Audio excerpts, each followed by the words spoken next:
Assalomu alaykum hurmatli obunachilar, xayrli kech. Mana bu Yunusobod ob'ekt baholisi topshirib chiqib ketamiz. Tashqari so'qi qismlarimizni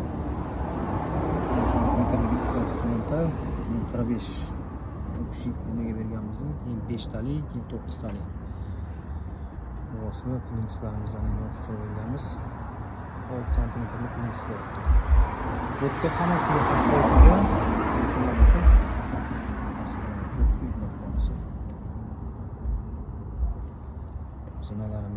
Zinalarimizni ichkarilariga toshkidan bo'lib ketadi. Bu yo'llarga agarlar cho'k qilib mo'lolab chiqazib berganmiz. Hozir ichkarilarni bitta ko'rsatib beramiz. Obyektimizning ichkari qismlari 120 ga 60 talik Xitoy kafali ugalarni o'zining rangida berganmiz. Bu 8 sm plins qilganmiz. Shunday bo'lib, ishimizni bitta davom etib ketamiz. Keyin bu obyektimizda zina chiqazib berganmiz. Zinalarimizdagi faska ochib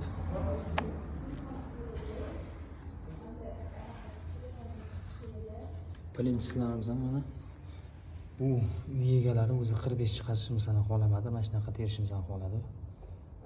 Shu uy egalari aytganda qilib chiqazib berdik.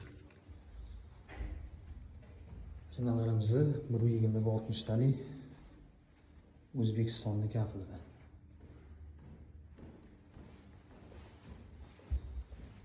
Tepadagi fon albomlarimizga mana Xitoyga 120 ga 60 taligini topshirib berganmiz. Xudo xolasa bugun mana topshirib chiqib ketamiz.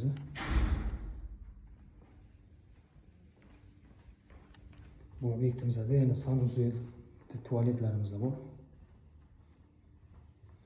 Kimga shunaqa xizmatlar kerak bo'lsa, bemalol o'zimizga aloqa qilib ko'rasizlar. Ishimizdagi bitta layk bosib ketishingizdan chiqmasin. Ishimizdagi bitta baho berib ketasizlar. Xitoyga kafil.